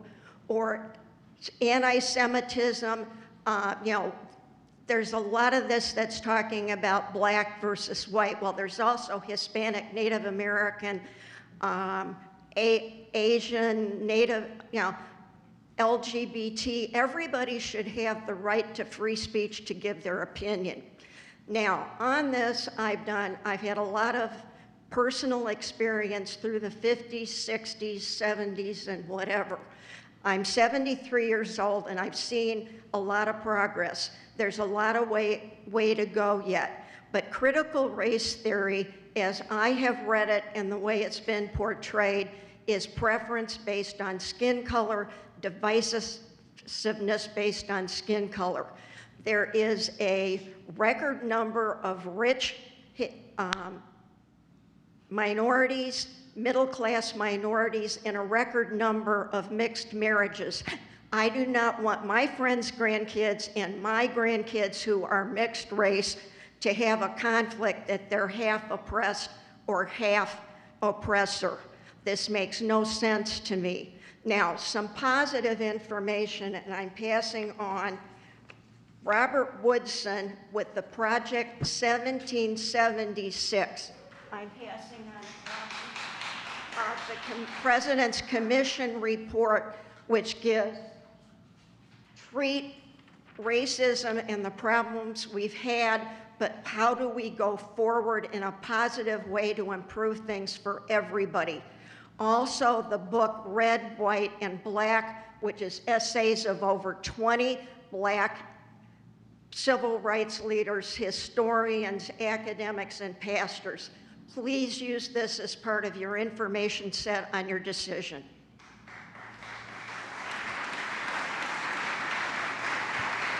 Thank you. Once again, the time has expired for conversations on critical race theory, diversity, equity, inclusion. We invite people to come up for any other topics to address the board. This is under board policy as to how much time we allocated each board meeting to allow people to talk on a variety of topics. If that is the topic at which you wish to address the board, we invite you to email the board at boardmembers@csd99.org. Please pass on your turn if that is your topic that you wish to discuss this evening. Thank you. Saya? Ruth Isla. Ruth Isla, thank you. If it's okay with you, I'm just going to use my teacher voice. Because I think a lot of you can hear me in the back when I use my teacher voice, right? But you couldn't hear anybody when they were just standing up here talking, and like, I'm really sorry. When you were mumbling quietly about the stuff that you never expect for anyone to pay attention to, right? Okay. But those of you in the back can hear me now, right? And you don't probably want to hear another word I'm going to say, because I'm going to tell you that that is what equity is about. And Hank, you were going to tell me that I can't have any more time. You are I correct. appreciate and respect that, which is not what I've seen from the other people in this okay. Next up is Stephanie Tressel, followed by Annette McNeely. Stephanie Tressel, followed by Annette McNeely.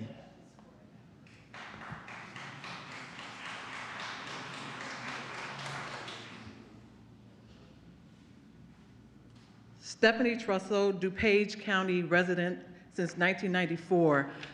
We want to talk about systemic racism. Well, I fled systemic racism when I chose to move to DuPage County so my children could be educated like everyone is. I didn't have Ma'am, we're any- not covering the topic of equity or I can't inclusion talk any about, longer. No, CRT? we're out of time. We're out of time on time that for that subject. topic. If you would like to address the board on another topic, I can reset your timer and you can start over. No, I don't want to break any rules. Thank you. Okay. Thank you. Next up is Annette McNeely.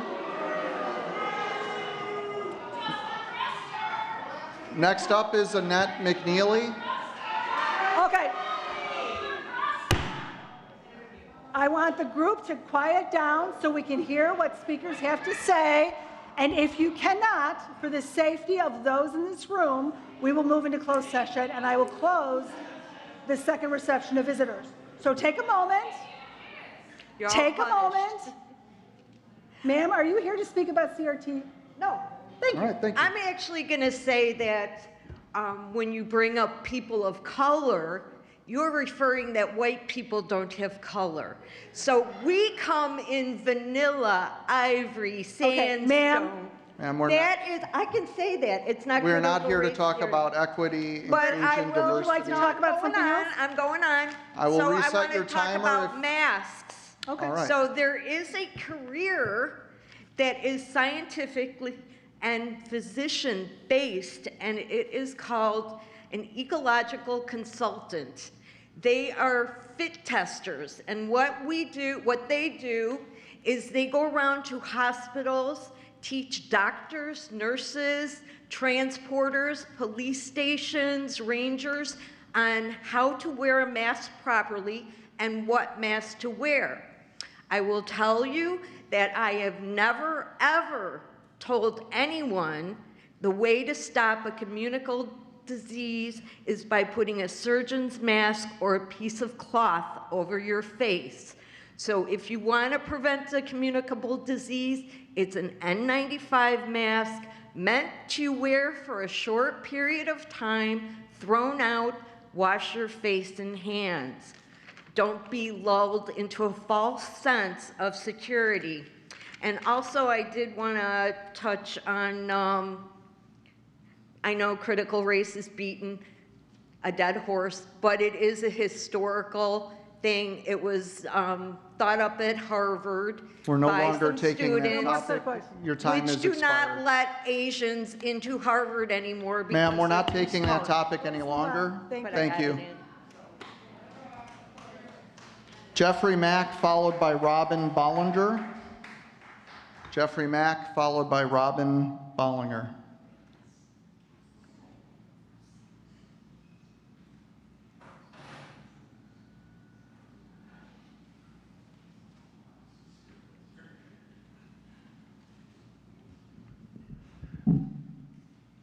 My name is Jeffrey Mack. I'm a District 99 alumni, as are my 3 sons, and I'm here to talk about Senate Bill 818, which will mandate national sex education standards in Illinois public schools, which some believe are based on pornographic and age-inappropriate national education standards. What is wrong with the NSES, or the national standards? K through 12 or K through 2 would have to define gender, gender identity, and gender role stereotypes. 3 through 5 would have to learn the difference between sexual orientation and gender identity. 6 through 8 would know all about vaginal, oral, and anal sex and methods of contraception. 9 through 12 would see videos depicting vaginal, oral, and anal sex and study reproductive justice. Why would anybody push that kind of a education program on our children? On June 18th, Wake Up 99 asked you to stand up for Illinois, the community, by asking Governor Pritzker to veto Senate Bill 818. And Superintendent Thiel, you mentioned that you're not opposing the bill. Not opposing the bill basically is a passive support of the bill in our estimation. And we strongly urge you to oppose this bill, or District 99 to oppose this bill, that is an abuse and an assault on our children. You have a duty to prevent the inappropriate national standards material from being shown in 9th through 12th grades. This is not about keeping you safe and healthy, and promotes the early, excuse me, it's about grooming innocent and precious children in early age to have sex, forcing them to agree there are more than 2 genders, and that there are no boundaries or norms when it comes to sexual behavior. This will destroy the traditional family, trample on religious beliefs, corrupt the culture, and harm vulnerable children who are struggling through the normal and difficult years of puberty. The job of the school is to teach basic fundamental subjects such as the science, math, literature, social studies. That's the core mission. When we go off into teaching these inappropriate subjects, how are children going to learn when all they can think about after being in sex ed is to go home and have sex? Kids have a hard enough time concentrating without them having these things forced on them. We ask District 99 to actively oppose Senate Bill 818, and if it becomes law, not to teach sex education at all, and declare District 99 to be a sanctuary for innocent children. Thank you. Thank you.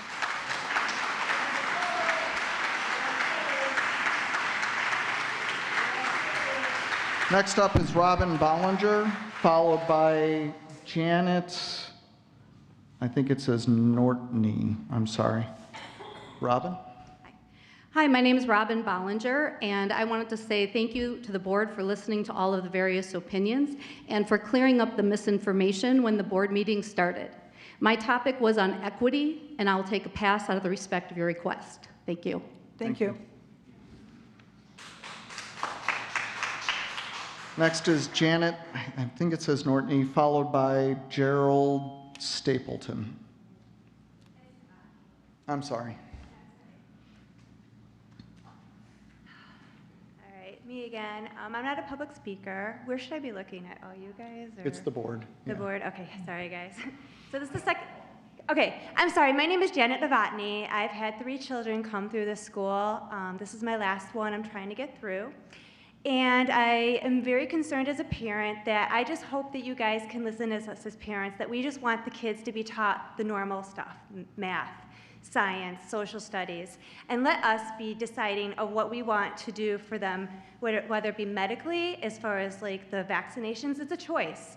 And I feel like everyone has a reason why they're gonna get it, there's a reason why they can't, and there's people who don't want it. There's so many reasons, and everyone should have the right to have that power to do what's right with their body instead of being forced and pushed. And I respect the fact that you guys are trying to give so much information, but I think we're kind of sometimes beating a dead horse. Whoever wants to get it is probably gotten it, and who hasn't probably is not or can't. There's so many reasons why, and that's a whole nother story. So I feel very pressured right now for the kids to have to get vaccinated, or the parents, or there's like, we're bad because we do or we don't. And that really has to be kind of, I feel, left out of the school. We have, parents should have the right to do what's right medically with our children and with the doctors and with our children. So it really shouldn't be pushed upon the school.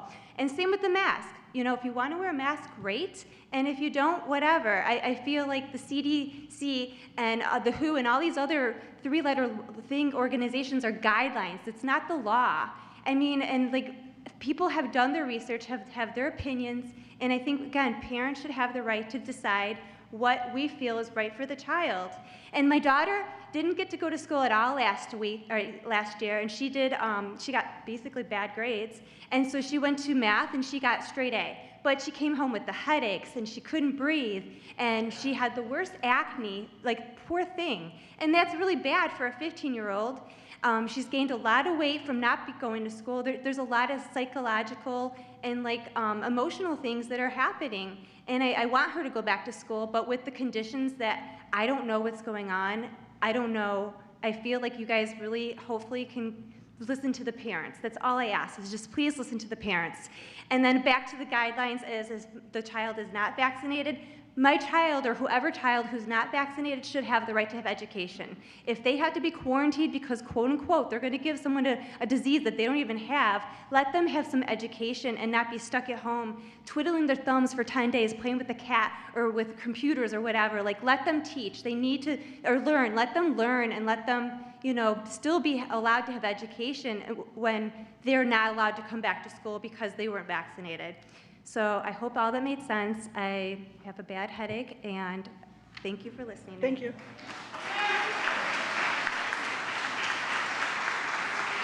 Gerald Stapleton, followed by Russ Novotny. Good evening. My name is Gerald Stapleton. I have been a resident of District 99 for over 40 years. I have 2 children and 3 grandchildren who have had the privilege of attending Downers Grove South.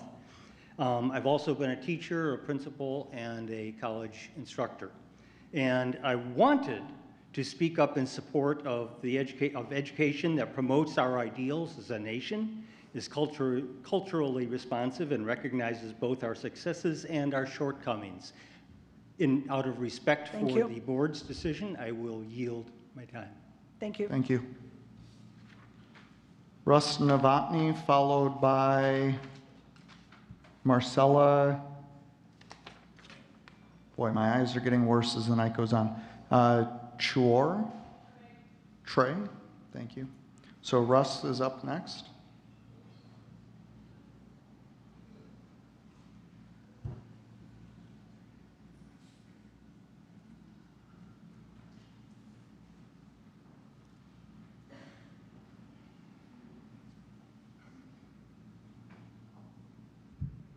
Hi, can everybody hear me? Yeah, okay. Hi, my name is Russ Novotny. I've been a resident of Woodridge for 23 years. My daughter, Sophia, spent her entire freshman year taking classes at South via online learning. She was deeply affected by this, as my wife had just mentioned. She was the second to last speaker. About weight gain and, you know, really feeling isolated and depressed and just wanting things to go back to normal. And, you know, I do appreciate the board's push to make as many things as possible go back to normal, just because of the fact that I see exactly the way that it affected my daughter, and I don't want to see her go through that again. So I was encouraged when I read the proposal released last Thursday for the return of the school, the fact that mask wearing would be optional for all students, whether they're vaccinated or not. I sent all the board members an email about that, and I thanked you all for the proposal. Dr. Thiele, you and I had a couple of exchanges through email, and I appreciate your responses as well. What I quite didn't understand, and I know this isn't a forum to ask questions, but why does it take so long to vote on, I guess? I was under the impression at first that this was a proposal that was all put together and then it was going to be voted on tonight. I don't know if anybody else was under that impression, but I guess kind of rhetorically want to know, kind of ask the question of what happens between now and the next board meeting in order to decide whether or not to vote on this or to vote in favor of it. I don't know if any of you can answer that or give me a short answer or what, but it's just kind of something that I would like to know. Typically we don't, but this is a very simple answer, is that the guidance just came out. We're expecting new updates from Illinois State Board of Education, Illinois Department of Public Health.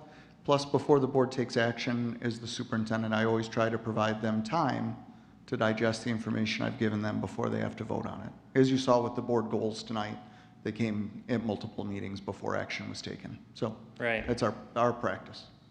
Okay, I mean, but I guess, is it the view of the entire board that you guys all want to have the kids go back to school and be able to choose whether or not they want to wear a mask and choose whether or not they want to be able to be vaccinated or anything else? I mean, there's got to be some general consensus already, right? I presented what the administration is going to recommend this evening, and then at a future board meeting, the board will have the opportunity to take action. Okay, well, I appreciate you answering my questions. So thanks for your time. Thanks, everybody. Thank you. Have a good night.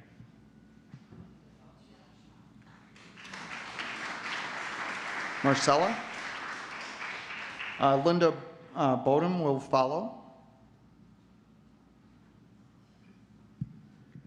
Good evening.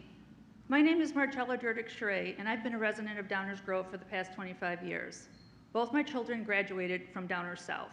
I'm a member of Awake, Illinois, and a member of the Illinois chapter of Children's Health Defense.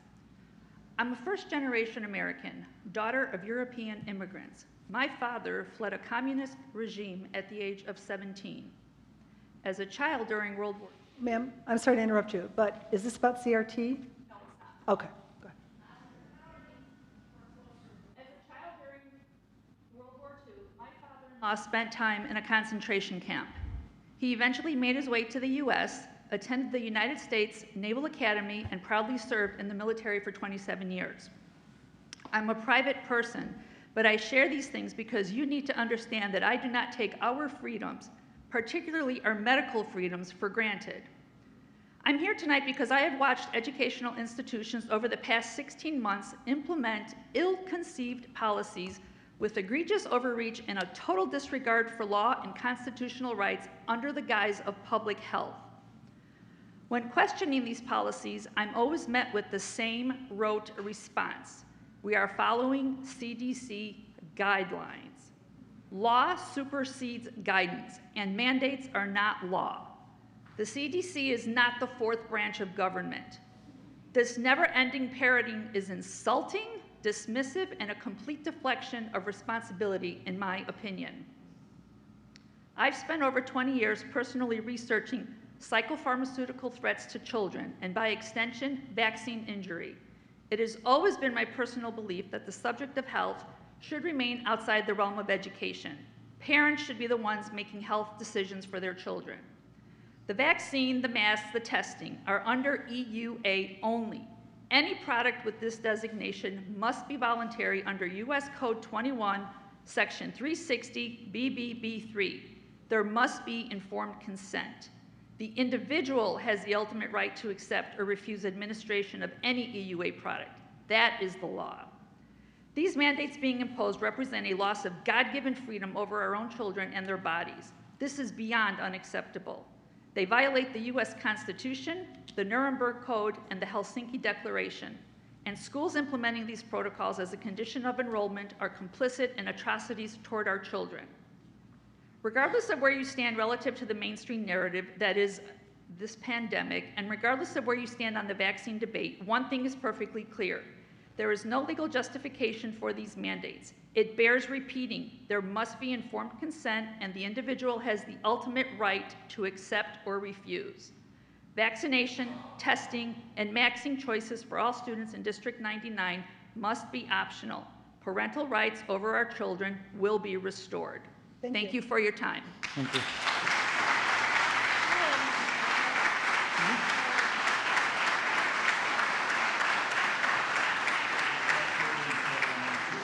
What's that? Let me add it up. I think we're past, going back to 30 and. Are we in total time? Yeah. Or did we start? We're past Yeah. 1 hour. Let me check.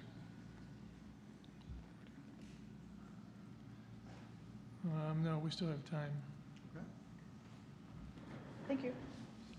I will invite up Lynn Gelmines, followed by Eric Windishman. I got 8 minutes. And we have 8 minutes. Oh, I'm sorry. I did it again. Linda, you're up next. Then Lynn, followed by Eric. And we have 8 minutes remaining in the reception of visitors. Hi, my name is Linda Bodum. I've written to Dr. Thiele and the board numerous times, and now I figured it was time for you to put a face to my letters. I'm here because I have asked some questions, and although Dr. Thiele wrote me back, he didn't actually answer my questions. I followed up with another email requesting the information, but again, it went unanswered. I wonder if the board even reads the emails sent by stakeholders in this community. I will make sure to keep my comments to 3 minutes to avoid the board calling a recess and walking out and ending public comment like last month. I've requested the specific directives given to teachers in this district regarding personal political opinions given in class. Where does the district stand on this issue? Are the teachers allowed to give their political views? I have also requested a link to curriculum resources used in language arts classes. I would like to know what the approved curriculum topics are and approved resources to be used. This is a public school, so we taxpayers have the right to see what's being taught to our children, especially when it comes to controversial topics such as police brutality, race, and sexuality. I believe the curriculum needs to be transparent. Sending me a generic link to a course description is not sufficient. The superintendent has a responsibility to know what is going on in the schools, as well as be aware of the controversial topics being proposed in the state. When people spoke last month, he was unaware of everything, which was very surprising to me. I'm also here as I've been watching the meetings month after month, and I see that the board states to visitors that they do not answer questions. I would like to call your attention to your own District 99 board protocols. Protocol does not allow the board to discuss or debate topics raised. However, if there is a simple answer to the question, it may be provided during the meeting, and complex questions will be answered in writing from the superintendent if contact information is provided or sent after the meeting. It appears that you can answer simple questions in a meeting, yet I haven't seen it done. I did see it once tonight. And I sure hope that the superintendent is following up his answers, as I will be leaving my email for answers to my questions. The best way to get parents and community members to be supportive is to be transparent and provide answers when questions are raised. Thank you.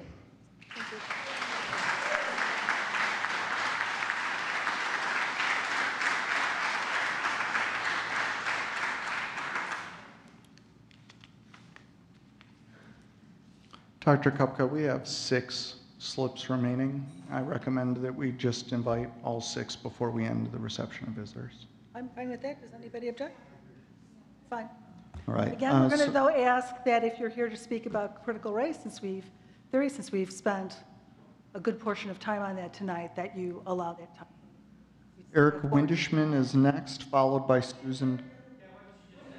We're still restricting the topic of critical race theory, diversity, equity, inclusion, as we've expanded our time on that. Eric Windishman is up next, followed by Susan Carroll. Hi, thank you for having me. I'm Eric Windishman, members of school board and attendees. I'm not going to talk about what the neighbors, I'm going to talk about liberty a little bit. But members of the school board, I would like to express my appreciation to the dedicated staff and teachers of our school community for the work they do. My children attended Downers Grove South, and it helped prepare them for the future pursuits. However, as a citizen and taxpayer, I just have some issues, and one of the main things now that we're not talking about that other thing is this is a community school district, community, Downers Grove, right? It's not the District of Illinois school district. It's not the District of the United States of America, even though we're all Americans, we're citizens of the state of Illinois. But it's the community, and we're all here sharing what we believe to be important issues in this community. So given that, I think we return to the core principles of our nation's founding, once understood to be self-evident, that all humans are created equal. It says men, but it would mean humans, are created equal and are endowed by their Creator with certain unalienable rights. Among these are life, liberty, and the pursuit of happiness. Is the truth that there is only one race, the human race, made in the image and likeness of God, and the truth that we were created to love God with all our hearts and love our neighbors as ourselves. This is not political, but moral and spiritual, but the positive socio-political outcomes of returning to our Creator and living out this truth, I hope is evident to all. And as citizens, I believe we all should take a step back and think about where our responsibilities lie, both with our children. And my children came to the school, they're doing all right, and where our obligations to our community lie. We are all here together to speak about what we believe is the right thing to do in our community. And as you see, a lot of people are really concerned about some stuff going on. So God bless you all, and thank you for letting me babble. Thank you. Thank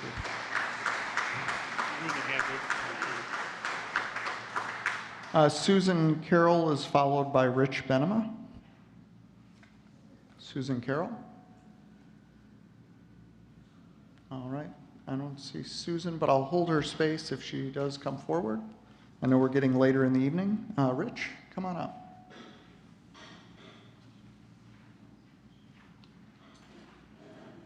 Rich Benema, DGS alumni and parent. I came ready with statistics and research to support the in-person plan, but I'll take your lack of discussion as agreement and acceptance of that plan.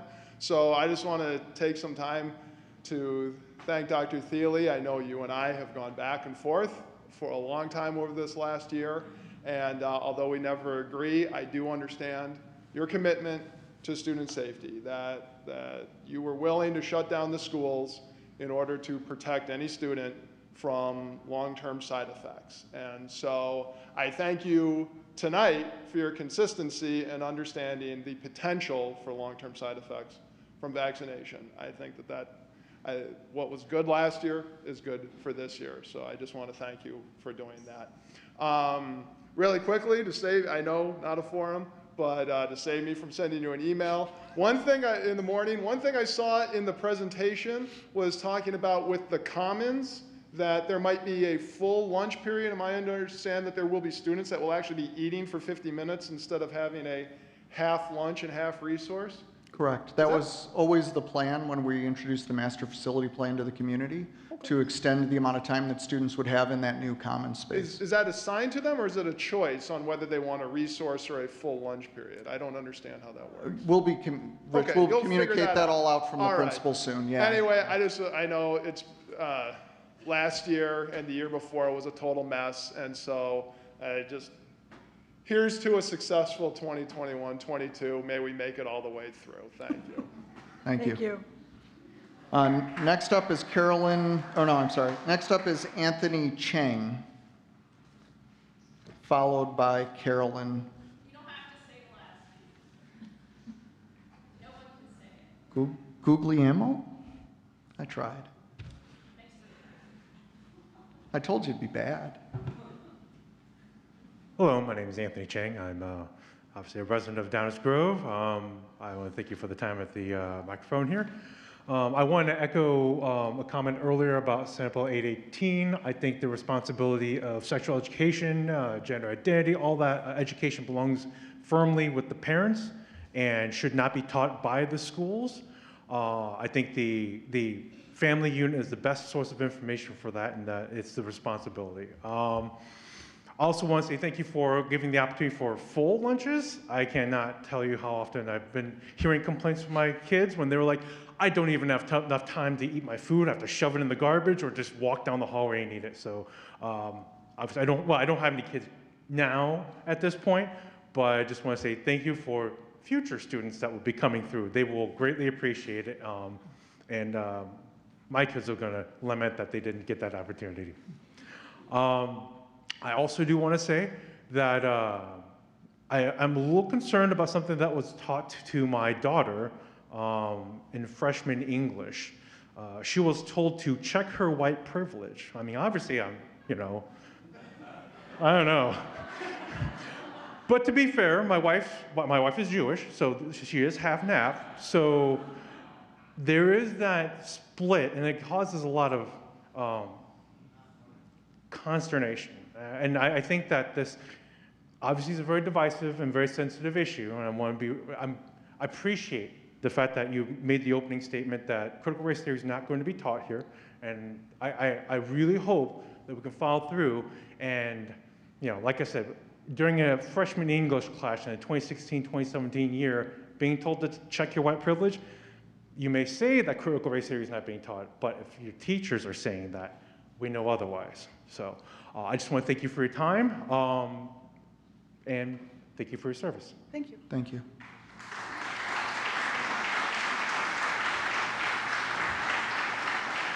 Carolyn, you can help me with your last name now.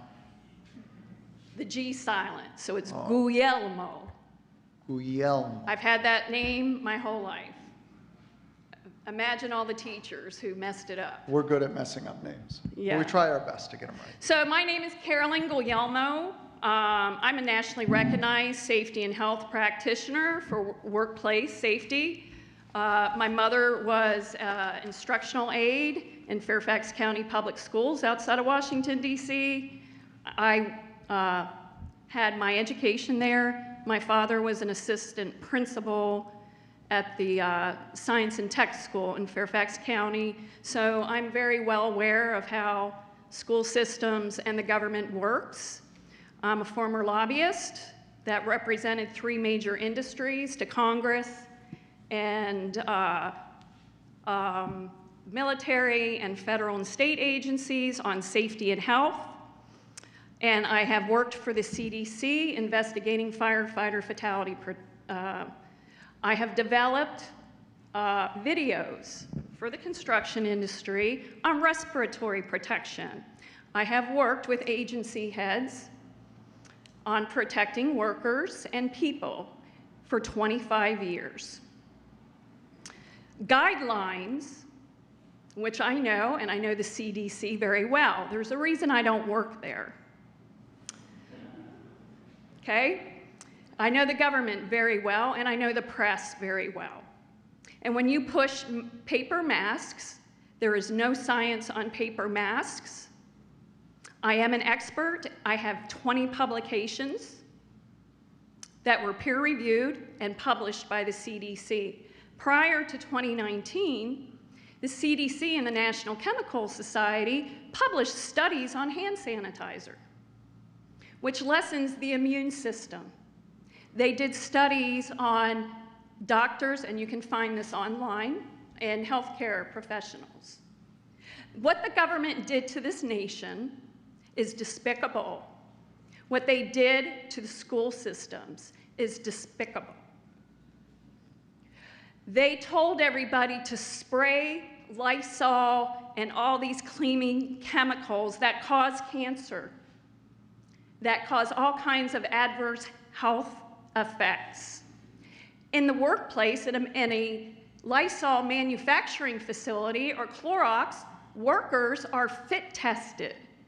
under the Occupational Safety and Health Respiratory Protection Standard, which far outweighs CDC guidelines. And in fact, I fought the government at OSHA during the Clinton administration who tried to push guidelines on the construction industry.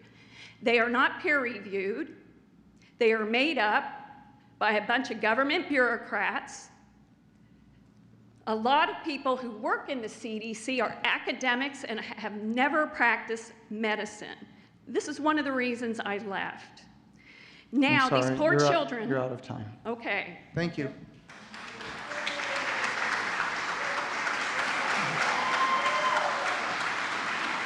All right, the last slip I have is for Susan Carroll. Is Susan still in the house? All right, this concludes the reception of visitors. Thank you all, and thank you again for pretty much sticking with the plan. I very much appreciate it. Will let us get through all of the speakers tonight. Moving on to communicate, that will conclude our reception of visitors, second reception of visitors. Report on Legislative Education Network page. Jenny, anything? We haven't had a meeting since. No, and they've really worked behind the scenes to try to get Illinois to work quickly to release the guidance once CDC released theirs. So it was a very pleasant surprise to have a quick decision from IDPH this time. If I could just ask the audience, we are still meeting and need to hear each other, so if you could just keep it down as you exit, I appreciate it. Thank you. I'm sorry, I didn't mean to interrupt you. It's all right. Joanna's not here for a report on SASID. Did you have anything on the 99 Foundation? Okay. IASB, Chris, is there anything this year so far? Yeah, kind of early.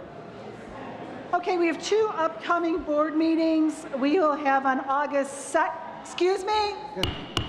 We are still meeting, so I'd appreciate it if you keep it down. On August 2nd, we're going to have a workshop meeting at 6:30, place to be determined, and August 16th, a regular business meeting at 6:30.